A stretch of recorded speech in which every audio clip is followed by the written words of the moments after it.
While we chemically stop our amygdala from filtering, we either stop an unwise decision or a good decision. In life there are only two options.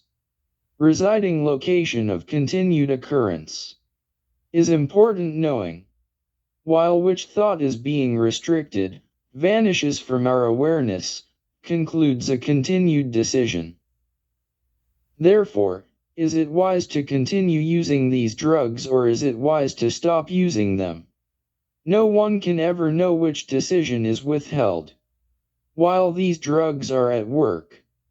Only the drug knows. As it has restricted, then taken control of a decision. You should already know the answer as these drugs restrict good decisions. Moreover, the location of thought, right frontal lobe, left frontal lobe, and its production of emotion is incredibly important with knowing. While this is the only sign, a doctor must not withhold good decisions. Psychologists are always taking risks they know could be wrong. Well, while restricting a good one. This affects how the mind moves from one decision to another. Not with ease. Moreover, not at all. As attention and focus are like a person with multiple sclerosis. They cannot move with ease. Well, neither can our attention move from an unwise decision to a good decision. Their idea was we can chemically hold focus of a good decision, while withholding an unwise decision. Therefore, the individual will always make good decisions. However, we can also have the opposite effect.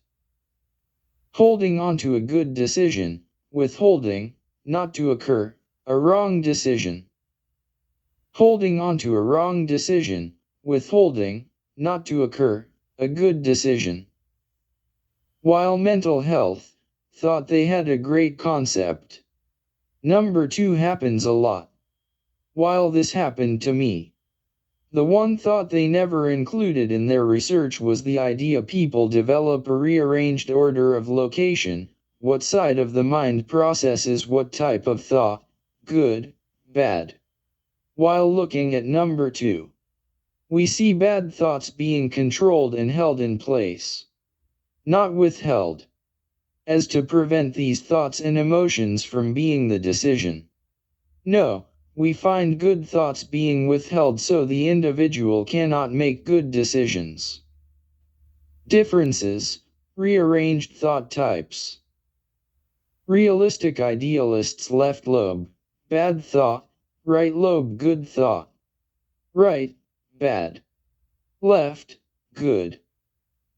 Autism creative idealists left lobe good thought, right lobe bad thought. Left, good. Right, bad. Therefore, if emotion is controlled while thoughts are withheld, a response is to. However, which response, positive or negative? Well, in my case the positive. This is where controlling your own choices unnaturally becomes non-existent as a drug withholds personal control to take control. Therefore, who is controlling whose choices, you, or the drug? In this case, who should take ownership of those choices? Surely not the person who is under involuntary medications. Surely the one compelling the person or even the manufacturer. They will equally be held liable. Thought and emotion have the same purpose, dynamic distribution. While focus and attention naturally controls a decision, our focus controls our filtering of thought, while attention controls our choice of words. As discernment controls a choice to acknowledge good or bad thoughts, while discernment controls choice with acting on a thought we have acknowledged. While acknowledging a thought, even an emotion controls a response. If you sedate someone, you confuse this process. Therefore, reaction stops us from caring, while emotions are withheld. Holding in place a thought leading to a drug-controlled decision. Holds in place an emotion, while controlling an unintended response. Therefore, liability of a defendant's actions falls on those who think they are more knowledgeable of the mind than God, while never concluding exact facts. Yet, not having any personal experience with going through these drug effects, leaving room to question their knowledge is unwisely thought as fact, while deciding to treat the patient in the wrong way, while compromising a decision of the patient. Autism, states of consciousness rearranged order within the mind and their location. Homeostasis, good thoughts, and heterostasis, bad thoughts, and their location are different with everyone while forming within reverse order as opposite location concludes reasoning. While depending on actual location, one must question living factors as reasoning concludes location. While acknowledgement leads to spoken thought as forming awareness of belief. While good and bad thought in emotion form, they show location as beliefs are different than someone else's. Everyone is different as these thoughts are spiritual energy existing in rearranged location from one person to the next. One person's good thoughts will exist on the left side, while the other person's good thoughts will exist on the right side. One person's bad thoughts will exist on the left side, while the other person's bad thoughts will exist on the right side. The same with long-term and short-term memory. One person may think vividly as another auditorily.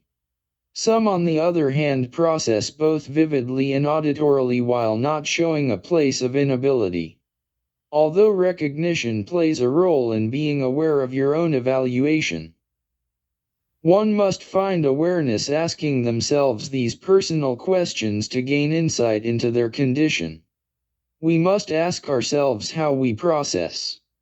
Without doing so, we do not recognize differences between each other.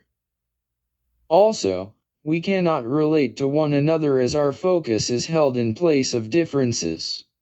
Filtering thought through dynamics is important for getting alternative spiritual guidance, directing us to respond as thought forms while we discern who receives acknowledgement. Our amygdala filters our thoughts and emotions as we acknowledge a match while comparing thought with another. Detail forms as differences in lies and truths conclude belief. These drugs withhold this process, filtration, preventing someone from deciding as options are withheld without structure or form of their occurrence. Therefore, the patient always becomes confused. While a person asks a simple question relating to how they feel, they are without self-awareness as this question has a simple answer. They always say, "I do not know." Even while asking a question, intuition can find an answer for. As the question is, "How are you feeling?"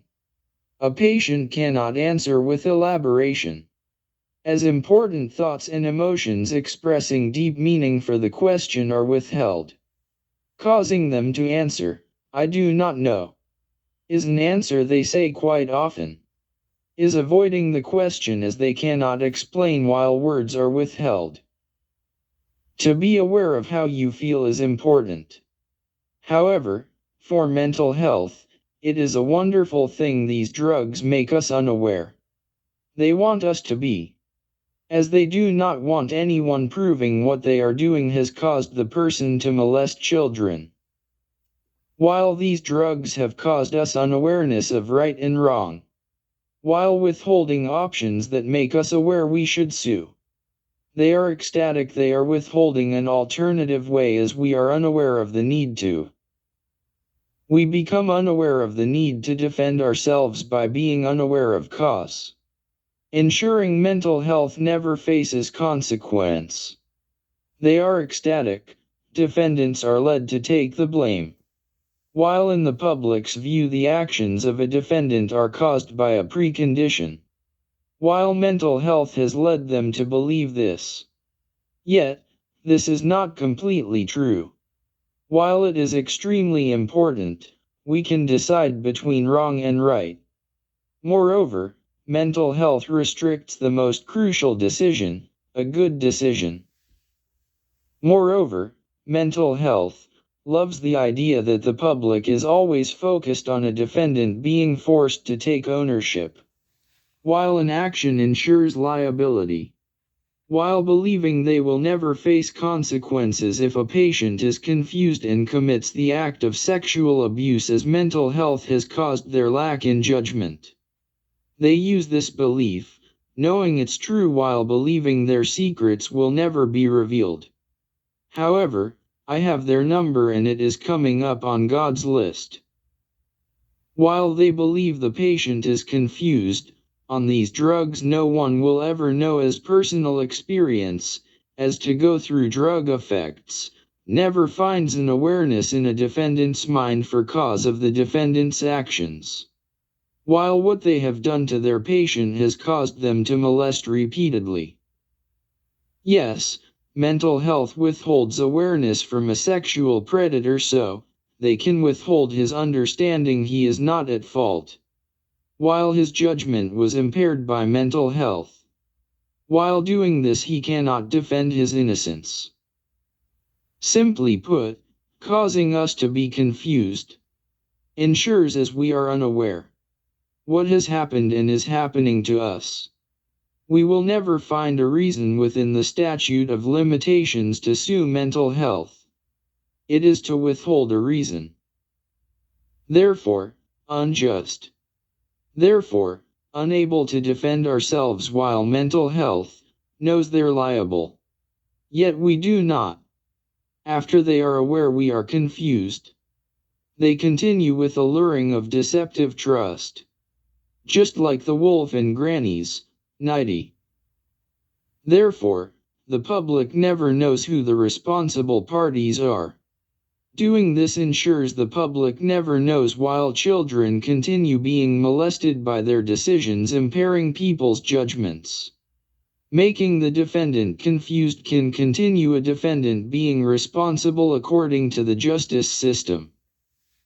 However, impairing someone's judgment is the liability of mental health while the reason for a defendant's abuse of your child.